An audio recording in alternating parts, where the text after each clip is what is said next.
Magandang araw mga bata!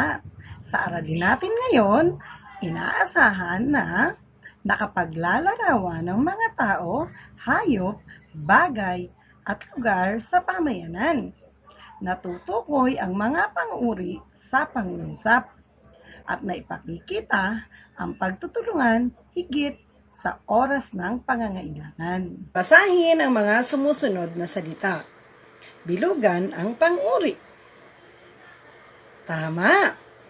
Matamis. Maamo. Maputi. Payapa. Matulis. Buuin ang mga jumbled na letra upang mailarawan ang bawat larawan. Tama. Matalino. Matulis. Sariwa. Sina Kuya Ramir at Ate Pearly ay kabilang sa masisipag at mababait na gwardya at janitress ng kanilang paaralan. Sila ay gumagawa kahit lampas na sa oras ang paggawa. Lagi nilang tinatapos ang lahat ng gawain. Sagutin ang mga tanong. Sino ang masisipag at mababait na gwardya at janitress sa talata? Tama, si Kuya Ramir at Ate Pearly. Paano mo ilalarawan sina Kuya Ramir at Ate Pearly? Masisipag at mababait. Sina Kuya Ramir at Ate Pearly ba ay katulong sa pamayanan? Tama, sila ay katulong sa pamayanan.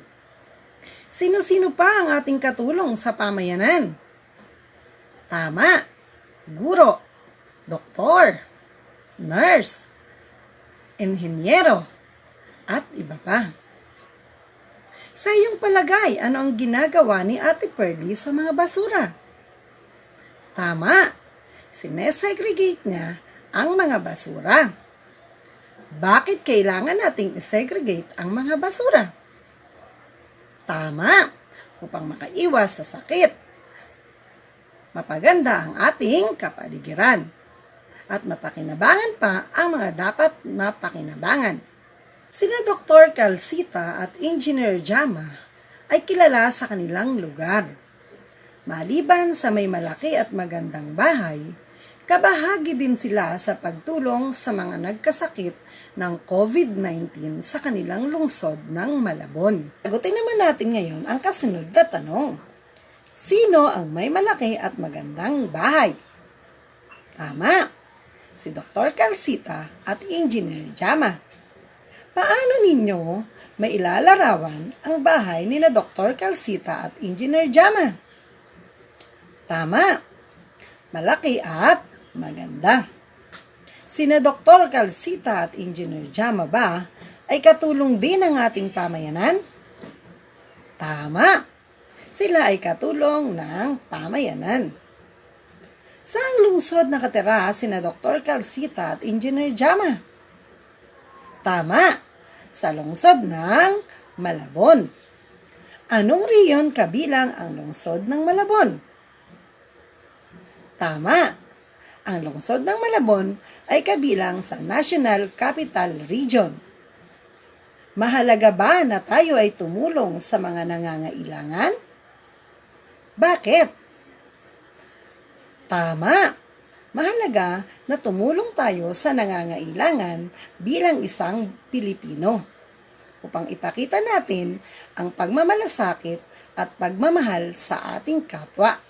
Basahin ang mga pangungusap at sagutin ang mga tanong.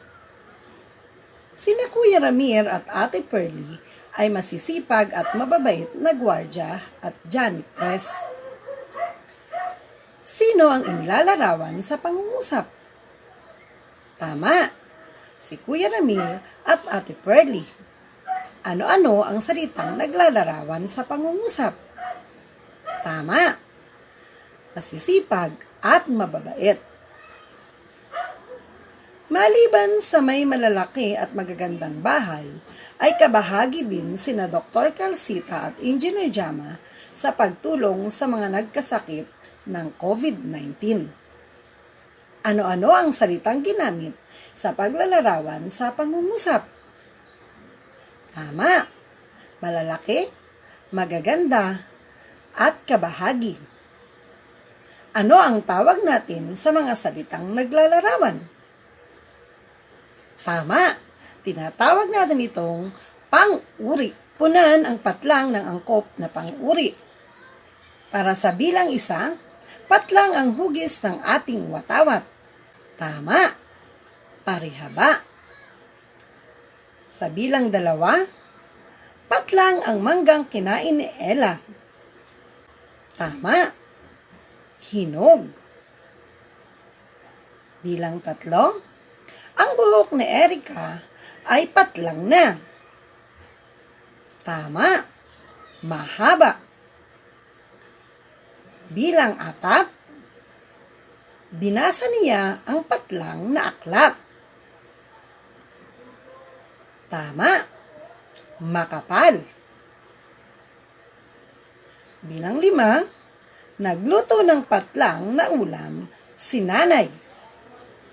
Tama! Masarap. Piliin at isulat ang angkop na salitang naglalarawan. Tama! Matamis. Tama! Bilog. Tama! Malamig. Tama! 2. Tama! Malawak.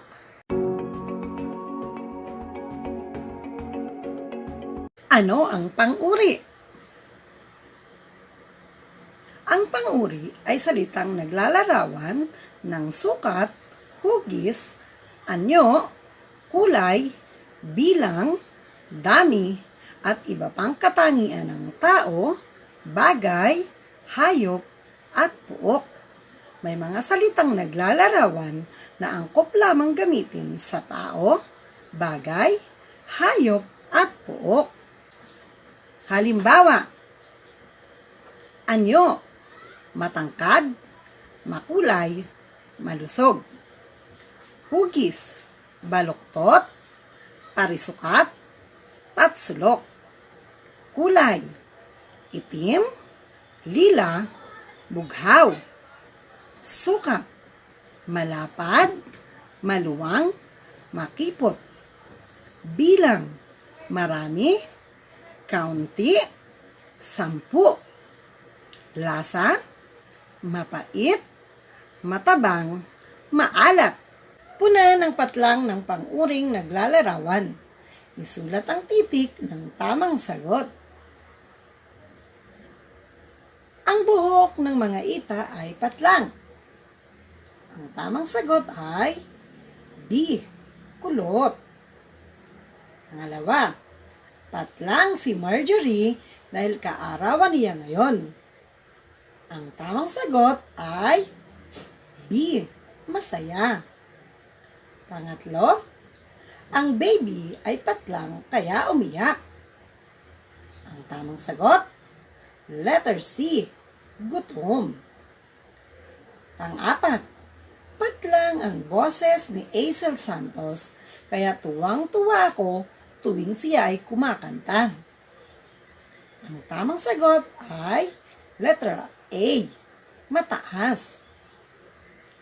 Panglima, si Bruce ay patlang sa magkakapatid, kaya mahal na mahal siya ng kanyang ate at kuya.